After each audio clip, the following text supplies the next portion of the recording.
Pessoal, boa tarde.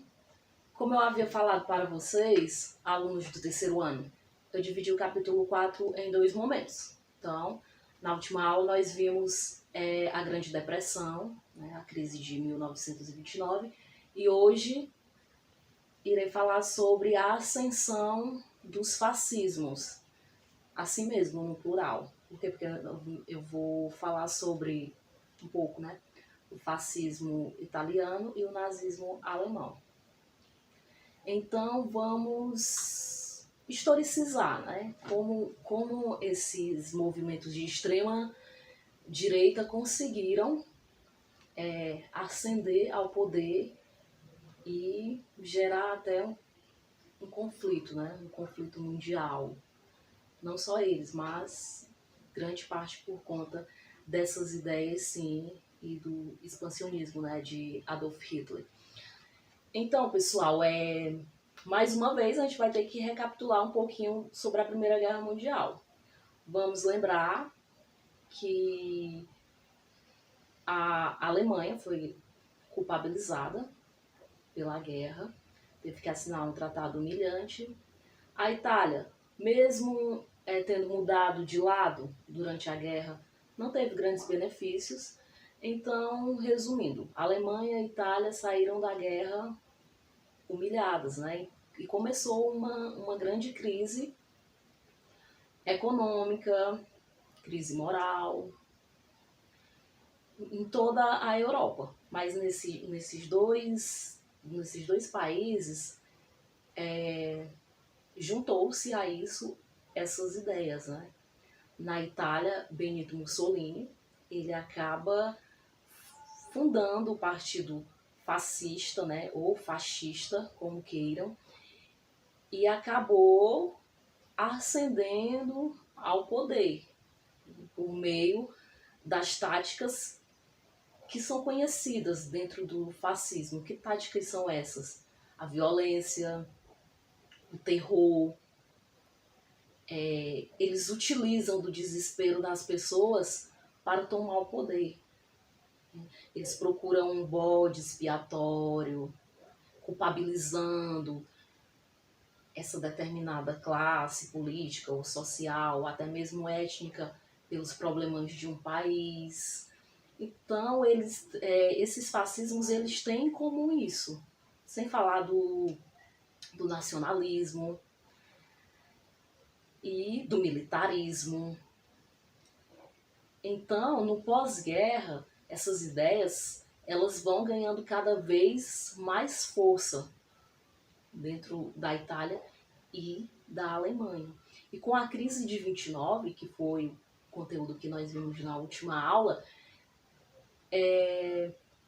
essas ideias, né, essas ideologias, elas só ganharam forças. Porque, vamos relembrar, a crise de 29 foi a crise do liberalismo.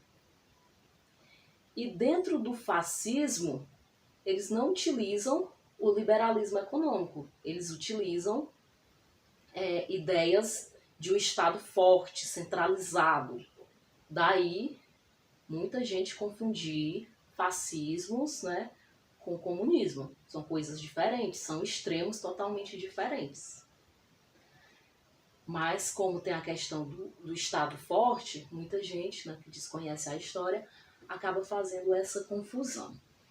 Então, voltemos ao fascismo italiano. No livro de vocês tem algumas características, pessoal, tem alguns pontos, né, sobre como reconhecer um fascista, né, ou ideias fascistas.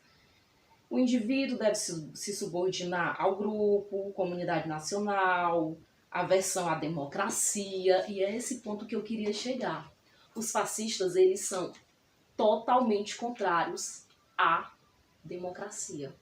Porque eles não veem na democracia uma forma de resolver aqueles problemas. Eles só veem um Estado forte e autoritário. Certo? Então, essa é uma grande dica para você reconhecer um governo ou pessoas adeptas a essa ideologia. O fascismo ele é contra o liberalismo político, porque ele não acredita na democracia. Ele é contra o liberalismo jurídico, porque para ele o Estado, o soberano, o governo, né, a pessoa tem que estar acima das leis. E em terceiro, ele é contra o liberalismo econômico, porque ele quer a mão pesada do Estado ali. Então essas são algumas características do fascismo. Na Alemanha, o fascismo recebeu o nome de nazismo, e que tinha, além de todas essas características, outra, o antissemitismo, o ódio, a aversão aos judeus. No pós-guerra, os alemães eles começaram a culpabilizar os judeus por todas as mazelas do país. O antissemitismo ele existe, né? Existiu desde muito tempo, lá desde a antiguidade ainda, porém é aquele tipo de ideia, né? Que está ali só esperando uma brecha para acender. E foi isso que aconteceu na Alemanha. E o resultado, né, é sabido por todos, a grande tragédia, né, o genocídio, a morte de milhões de judeus. Então, será que essas ideias, essas ideologias, elas foram superadas, né? Elas ficaram no século passado?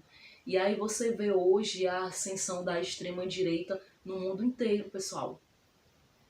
Você vê o ódio, a violência, essa busca, né, por esse bode expiatório, por esse culpado. Você vê isso aqui em nosso país. Então, resumidamente, esse é o fascismo. E não esqueçam, o fascismo ele se alimenta do medo, do desespero das pessoas. E ele faz com que pessoas comuns, né, como eu, você, acreditem nessas ideias por conta do desespero e do medo. Um abraço e até a próxima!